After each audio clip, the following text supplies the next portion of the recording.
Okay, when you go to install your permeate fitting into your cell housing, make sure you use a few wraps of PTFE tape.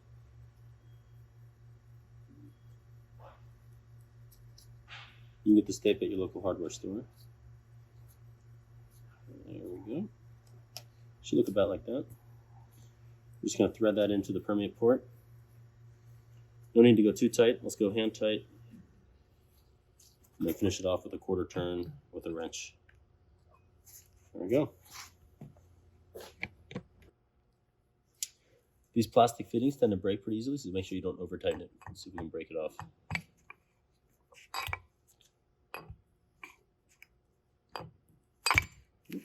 There we go. So if you happen to break off your fitting, you can oftentimes get it out using an extractor bit such as this.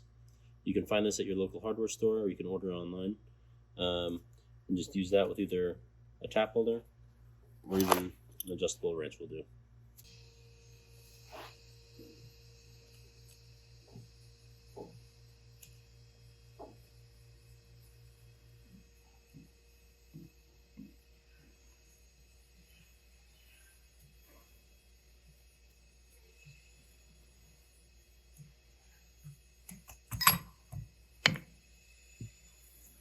There we go.